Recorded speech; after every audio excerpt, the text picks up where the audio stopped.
నమస్తే, welcome back to Pramodini kitchen channel. ఇవాళ తయారు చేయబోయే రెసిపీ టమాటా రైస్ అండి. ఈ టమాటా రైస్ని కొంచెం డిఫరెంట్ వేలో చేస్తున్నాను.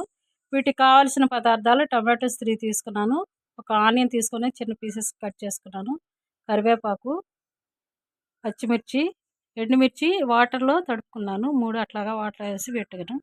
నెక్స్ట్ మెయిన్ ఇంగ్రీడియంట్ దీంట్లో కావాల్సింది ఈ మసాలా, మ్యాజిక్ మసాలా అనేది, మ్యాగీ మసాలా అనేది కావాలి. చెక్క, లవంగా, యాలక్కాయలు 2 తీసుకున్నాను, బిర్యానీ పత్తా. టమాటాస్ని కట్ చేసుకుంటాం. అల్లం వెల్లుల్లి ఇట్లా వేసుకోవచ్చు, లేకపోతే మీ దగ్గర నూరింది ఉంటే వేసుకోవచ్చు, మీ ఇష్టం.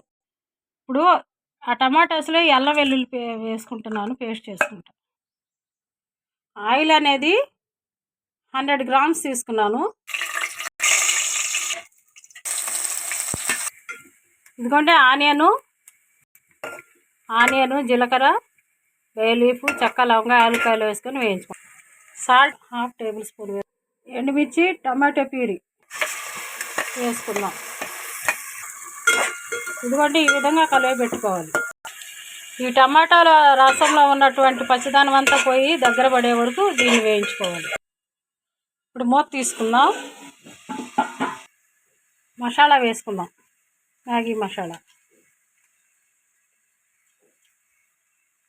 అంతా కలిపి పెట్టుకుందాం.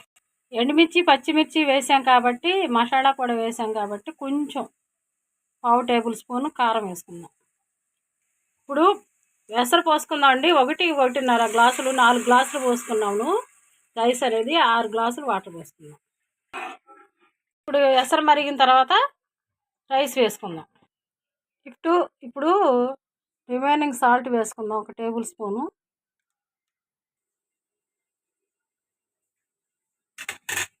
½ టేబుల్ స్పూన్ ధనియా పౌడర్. రైస్ వేసుకుందాం. ఉప్పు ఏమన్నా చాలకపోతే చూసి వేసుకోండి. ఇప్పుడు ఈ విధంగా అంతా కలిపి పెట్టుకోవాలి.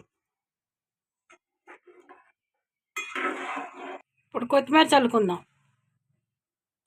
తర్వాత గార్నిషింగ్ చేద్దాం. మీకు రిమైనింగ్ది కలుపుకుందాం. ఈ విధంగా మూత పెట్టుకుందాం.